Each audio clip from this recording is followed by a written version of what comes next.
कैसे स्टूडेंट्स, आपका जो है हमारे इस हायर मैथमेटिक्स चैनल पर बहुत ज़्यादा स्वागत है। और आज हम कुछ फॉर्मूले लेकर आए हैं आपके सामने। देखिए गए यहाँ समुच्चय इससे संबंधित है। समुच्चयों का बीजगणित, अलजेब्रा ऑफ सेट्स।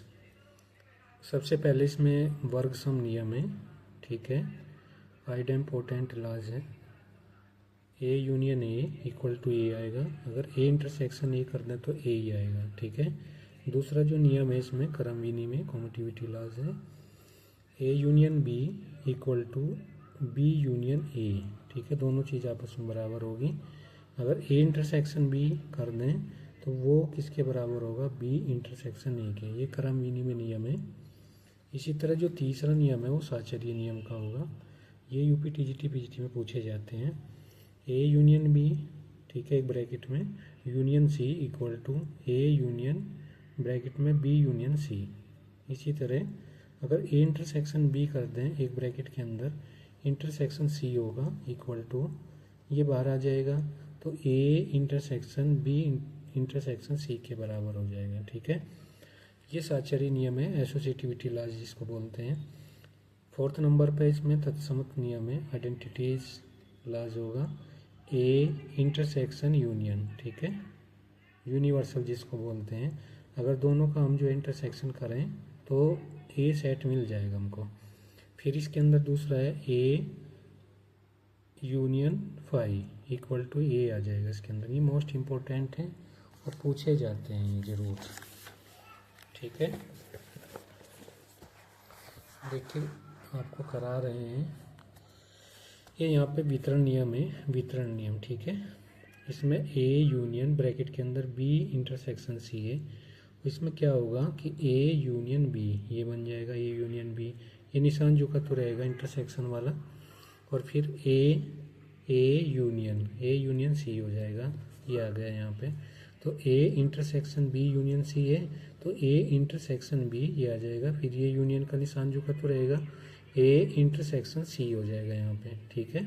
ये भी मोस्ट इम्पोर्टेंट है, डी मॉर्गन लॉ, ठीक है। De Morgan law most important है। जैसे ए यूनियन बी, इसका जो है यहाँ पे ट्रांसपोज कर दिया है, ठीक है। तो ए का ट्रांसपोज हो जाएगा और ये इंटरसेक्शन हो जाएगा, या कॉम्प्लीमेंट कहिएगा इसको, कॉम्प्लीमेंट कर दिया है। ए का कॉम्प्लीमेंट हो गया, इंटरसेक्शन बी का कॉम्प्लीमेंट हो गया। ट्रांसपोज नहीं, ट्रांसपोज मैट्रिक्स के अंदर चलता है। ए इंटरसेक्शन बी, इसका जो है कॉम्प्लीमेंट्री कर दिया है तो ए का कॉम्प्लीमेंट्री यूनियन। देखिए ये चीज़ चेंज हो जाएगी यहाँ पे, ये वाली। अगर यहाँ इंटरसेक्शन है तो यहाँ यूनियन आ जाएगा, यहाँ यूनियन है तो यहाँ इंटरसेक्शन आ जाएगा सारा, ठीक है। ये मोस्ट इम्पोर्टेंट है, दोनों के दोनों, इनको अच्छे से याद कर लीजिएगा। नेक्स्ट देखिएगा ये वाला। अगर ए बी सी अरिक्त समुच्चय हो, यानी रिक्त समुच्चय नहीं है, तो इसमें फर्स्ट में दिया है ए इंटरसेक्शन बी सबसेट है ए का, तथा A intersection B subset B का। बात समझे। सेकेंड है इसमें ए माइनस बी जो होता है ए इंटरसेक्शन बी का कॉम्प्लीमेंट होता है। तीसरे नंबर पे ए माइनस बी यूनियन बी, तो ये किसके बराबर होगा? ए यूनियन बी के बराबर होगा। फोर्थ में ए माइनस बी है फिर इंटरसेक्शन बी है तो ये फाई के बराबर होगा। इन सबको याद रखना है। एक ब्रैकेट में A minus B union B minus A equal to एक ब्रैकेट में ए यूनियन बी माइनस दूसरे ब्रैकेट में ए इंटरसेक्शन बी। ये मोस्ट इम्पोर्टेंट है, ये आया है शायद यूपी पीजीटी के अंदर। ये भी मोस्ट इम्पोर्टेंट है नेक्स्ट वाला। A minus B, B intersection C होगा ना, तो ए माइनस बी ये इंटरसेक्शन है तो यूनियन में चेंज हो जाएगा। और ए माइनस सी, ये वाला मोस्ट इम्पोर्टेंट है बहुत ज़्यादा। इसी तरह इसके अंदर नेक्स्ट है ए माइनस है ना ब्रैकेट में बी यूनियन सी, तो जैसे ब्रैकेट खोलेंगे तो ये इंटरसेक्शन में चेंज हो जाएगा। ए माइनस बी इंटरसेक्शन ये आ गया, ए माइनस सी हो जाएगा। नेक्स्ट में ए इंटरसेक्शन बी माइनस सी है ना, ए इंटरसेक्शन बी माइनस का निशान होगा, ए इंटरसेक्शन सी हो जाएगा। ये मोस्ट इम्पोर्टेंट है सभी के सभी, इनको अच्छे से याद कर लीजिएगा। नेक्स्ट है intersection B, B B B है,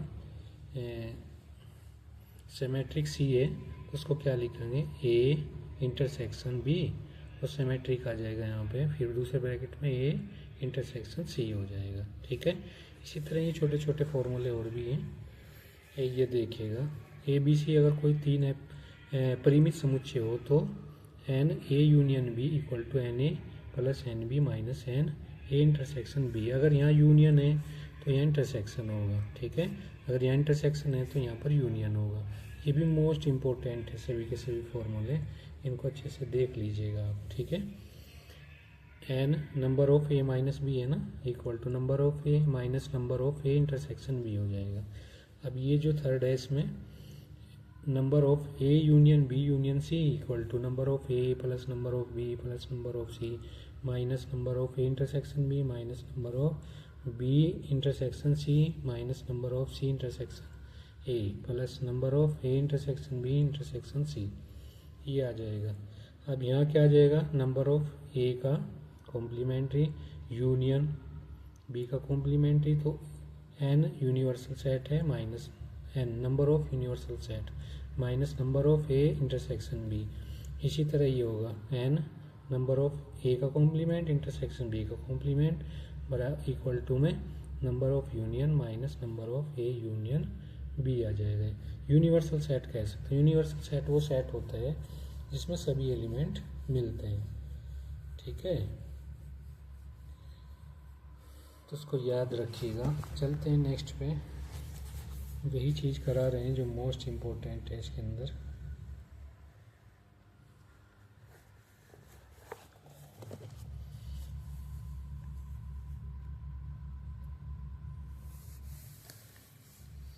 फिलहाल तो इस पर चलते हैं, ये मोस्ट इम्पोर्टेंट है।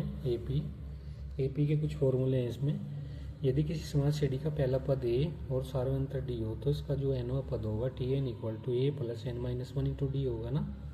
अगर अंश से एनवा पद हमें निकालना है, अंश से एनवा पद, तो ये टी एन के बराबर ही होगा टी एन, और ये क्या आ जाएगा l minus n minus one into d आ जाएगा। ठीक है, तो ये ए पी का जो है कुछ फॉर्मूले हैं। समांतर श्रेणी के एन पदों का योगफल S n equal to n by two A plus n minus one into D हो जाएगा। अगर अंतिम पद दे रखा हो तो एस एन इस फॉर्मूले से निकालेंगे, S n equal to n by two A plus l आ जाएगा। ठीक है, नेक्स्ट है इसमें नंबर 3, यदि किसी श्रेणी के एन पदों का योगफल दिया हो तो श्रेणी का एनवा पद हमें चाहिए, तो ये आएगा S n minus S n minus one. इन पर भी क्वेश्चन आते हैं यूपीटीजीटी पीजीटी के अंदर। दो राशियाँ ए और बी समान श्रेणी में है तो ये हो जाएगा a equal to A plus b by two. Next 5वां नंबर है, उनको याद कर लीजिएगा। अगर तीन संख्याएं हैं जो ए पी में हैं तो उनको लिखेंगे a minus d a plus d. अगर इसमें 4 संख्याएं हैं ए पी में तो ए minus three d a minus d a plus d a plus three d, ये संख्याएं होंगी। नेक्स्ट है इसमें, यदि समान श्रेणी के 5 पद दिए हों हैं, 5 पद में संख्या हमें निकालनी हो तो ए minus two d a minus d a plus d a plus two d हो जाएगी। तो इनको भी याद रखना है सबको, ठीक है। तो चलते हैं नेक्स्ट पे, बात करेंगे हम जीपी की। देखिए जीपी के भी फॉर्मूले आपके सामने हैं, ये जीपी है और जीपी में ये दिया है इसमें, किसी गुणन श्रेणी का पहला पद अगर ए हो सार्वय अनुपात आर हो तो T n equal to A R की पावर एन माइनस वन का फॉर्मूला होगा। इसी तरह अंश से अगर आरवा पद हमें चाहिए या एनवा पद हमें चाहिए, एनवा कह दीजिएगा एनवा पद, तो ये T n equal to L upon R minus R की पावर एल अपॉन आर की पावर एन माइनस वन हो जाएगा। ठीक है, यानी इसको हम इसे लिख सकते हैं एल अपॉन आर की पावर एन माइनस वन। ठीक है, ये आ जाएगा। गुणन श्रेणी के एन पदों का योगफल S n equal to A R की पावर एन माइनस वन बटे में आर माइनस वन। ये तब फॉर्मूला अप्लाई होगा जब सार्वय अनुपात 1 से बड़ा होगा। जब 1 से बड़ा होगा तो ये फॉर्मूला अप्लाई करना है, अगर 1 से छोटा है तो ये वाला फॉर्मूला अप्लाई करना है। एस एन इक्वल टू ए आपकी पावर 1 पहला आ जाएगा 1 माइनस आर की पावर एन बटे 1 माइनस आर, ये आ जाएगा। ठीक है, इन पर पेश क्वेश्चन बनते हैं यूपीटीजीटी पीजीटी के अंदर। ठीक है, गुणा श्रेणी के अनंत पदों का योगफल S infinity equal to A upon 1 minus R, लेकिन शर्त है कि आर की जो वैल्यू है वो 1 से कम होनी चाहिए हमारी, 1 से कम। 4th नंबर पे अगर ए और बी जीपी में है तो जी इक्वल टू ए बी का अंडर रूट आ जाएगा। ठीक है, दो संख्याओं के ऊपर गुणा में अंडर रूट लगा दीजिए, उसका गुणोत्तर माध्य निकल जाएगा। अब संख्याएं, तीन संख्याएं अगर जीपी में है तो ए upon are comma A r ये आ जाएगी। अगर चार संख्याएं जो है जीपी में है तो ए अपॉन आर की power 3 comma A upon are comma A R की पावर 3। अगर पांच संख्याएं जीपी में है, ठीक है, तो उनके लिए a upon r square comma A upon are comma A r square ये चीज़ आ जाएगी यहाँ पे। ठीक है, अब ये चीज़ आपको याद रखनी है, ये कुछ फॉर्मूले हैं। ठीक है, अब ये एच पी ऐसी श्रेणी जिसके पदों के व्युत्क्रम समान श्रेणी में होते हैं हरात्मक श्रेणी कहलाती है।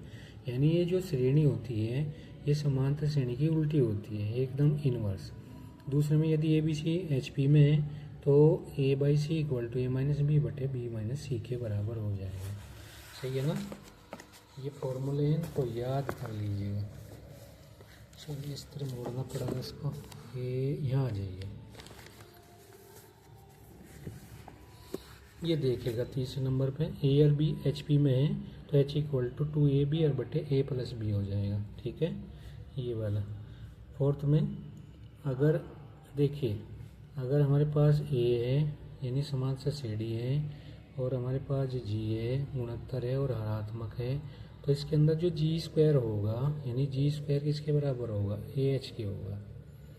ठीक है, ये तीनों की तीनों जीपी में होंगी, बात समझे। और एक कंडीशन ये है कि जो समांतर श्रेणी होती है गुणोत्तर श्रेणी से बड़ी और जो गुणोत्तर श्रेणी होती है हरात्मक श्रेणी से बड़ी, यानी सबसे बड़ी इसमें समांतर श्रेणी होती है, हरात्मक श्रेणी इसमें छोटी होती है। सही है ना। चलिए अब ये 1 + 2 + 3 प्लस डॉट डॉट करके प्लस n है ना, तो सिग्मा n यानी n प्राकृतिक संख्याओं का योगफल का फॉर्मूला होगा ये वाला। n आएगा n+1/2 आ जाएगा। अभी आ जाएगा यहाँ पे 1² + 2² + 3² dot dot n² sigma n² इसका जो फॉर्मूला होगा n+1 × 2n + 1/6 ही आ जाएगा। ये क्यूब वाला है 1³ + 2³ + 3³ प्लस डॉट डॉट करके n³, तो सिग्मा n³ हो जाएगा। इसका जो फॉर्मूला होगा n(n+1/2) और इसकी पावर 2 आ जाएगी यहाँ पे। सही है ना, ये आ जाएगी। ओके, चलिए